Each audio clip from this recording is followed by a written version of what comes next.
relaxing morning with a couple of good friends. What more could you add to make it special?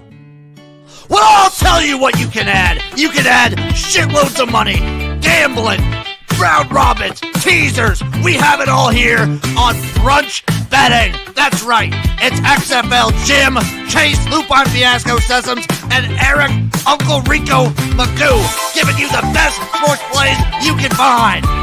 That's right, bitches. It's Brunchtime Betting.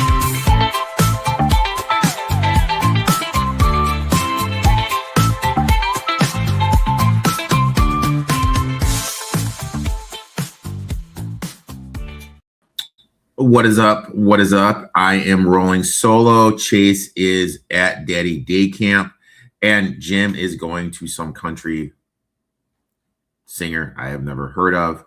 So it is just me, old Uncle Rico solo today. Going to hammer out my two best bets for the day. Jim was kind enough to share his two best bets for the day, and he sent in a leg for the parlay. So we do have a nice juicy plus 1,400 parlay. Let me jump into Jimmy's bets real quick. Jim took the Rockets minus 1.5, the Rockies plus 169, and the Storm and Battlehawks under 45.5. For myself, I did everything in the NBA. Look, I took the Magic plus 110 on the money line for the first quarter. This sets up as a strong bounce back spot for Orlando after a disappointing second half in their last outing against Detroit. They're outscored 52-37, struggled offensively. Back on their home floor, I expect a much sharper start. The opening quarter typically is when the energy is going to be the best in the building. It's going to be its peak. Orlando has consistently fed off momentum like this all season. Magic have shown a clear tendency to start fast at home, pushing the pace, setting up the defensive cone with Suggs, Banchero, and Wagner. Even on the road in game one, they led all the first quarter. At home, the early game execution becomes even more reliable. On the other side, my Pistons, they've been vulnerable in early game situations, particularly on the road, tend to start a little slower, lack a little rhythm away from Little Caesars Arena. In this playoff environment, road teams come off tight. I think Orlando has a clear edge here for the first 12 minutes. I'll take the Magic plus 110. This is a clear, for me, I'll take the Suns here plus 4.5 first half.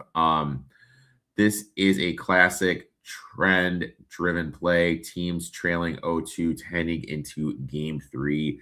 Historically covered the first half spread at a high rate. The situational lines up perfectly with the angle. While this may be one of the few spots to back the Suns this postseason, the value lies in the urgency, the expected response early in the game. OKC, look, Williams is hurt. This is going to affect rotations.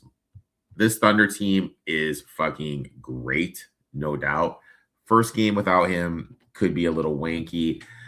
I think that favors to the Suns before the adjustment period. We've already seen this angle cash earlier this week when we took the Raptors here plus 1 earlier in the week.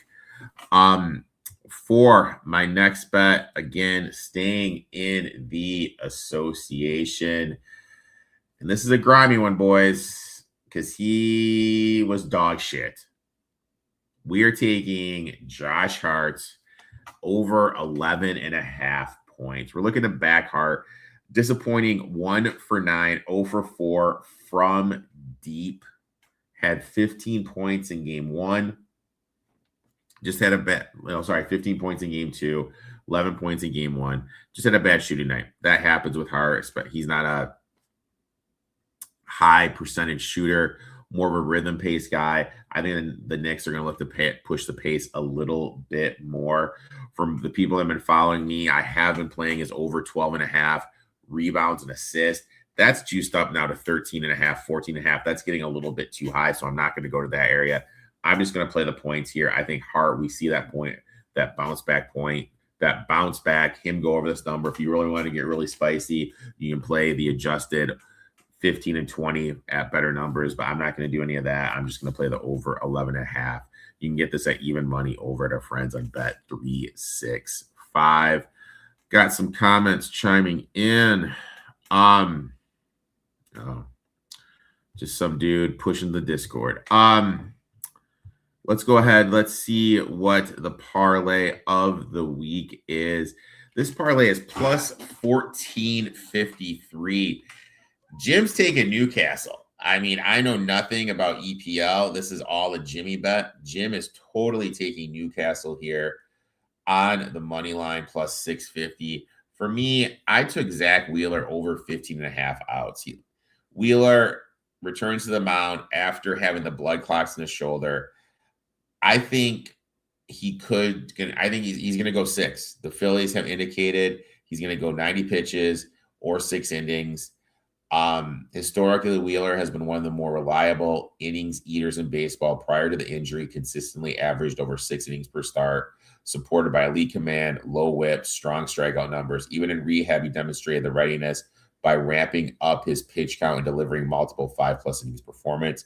15.5 outs requires over 5 innings of work, a threshold Wheeler regularly clears when healthy. Given the pitch efficiency, the expectation that the Phillies will look for the length for him, this number is well within reach. Additionally, the matchup supports volumes against the lineup that can be aggressive early in counts. Wheeler's ability to generate strikeouts and weak contact should help him to avoid high-stress innings, extend outings. If he maintains his command, this projects as a typical 5 2/3 to 6 performance. Hopefully we can keep it going.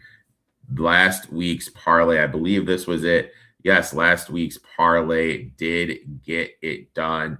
Luke Riley did go over his 2.5 hits, runs, RBIs, and Tottenham and Brighton did draw. So our plus 764 for last week got home.